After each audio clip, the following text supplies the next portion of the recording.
चश्मा लगाओ ना सर, क्या नाम है आपका? लगाओ ना चश्मा। सुनील बाबू हाइट, सुनील बाबू हाइट, सुनील बाबू हाइट, शॉप नगर पोखर गया। डीजे मिक्सिंग कराने के लिए आज ही संपर्क करें। Mobile number 63 87 26 59 69।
सुनील बाबू हाइट, सुनील बाबू हाइट, सुनील बाबू हाइट, शॉप नगर पोखर गया। डीजे मिक्सिंग कराने के लिए आज ही संपर्क करें। Mobile number 63 87 26 59 69।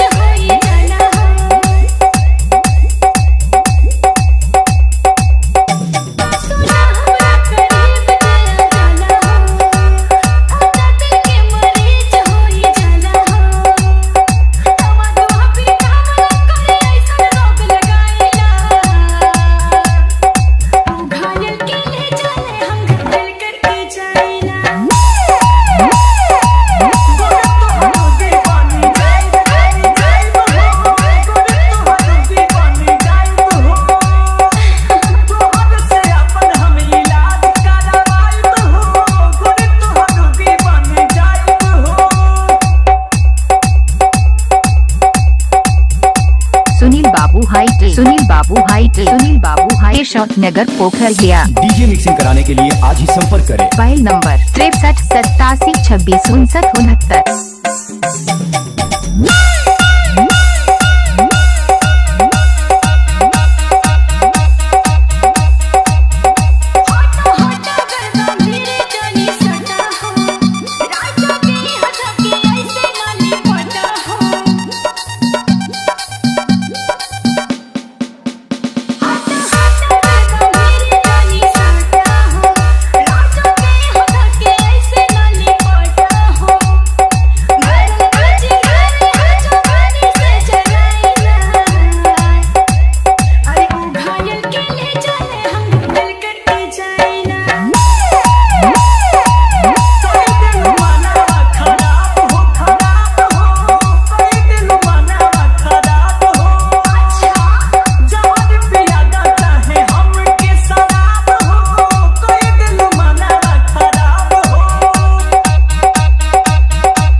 सुनील बाबू हाइट, सुनील बाबू हाइट, सुनील बाबू हाइट, शॉप नगर पोखर गया। डीजे मिक्सिंग कराने के लिए आज ही संपर्क करें। Mobile number 63 87 26 59 69।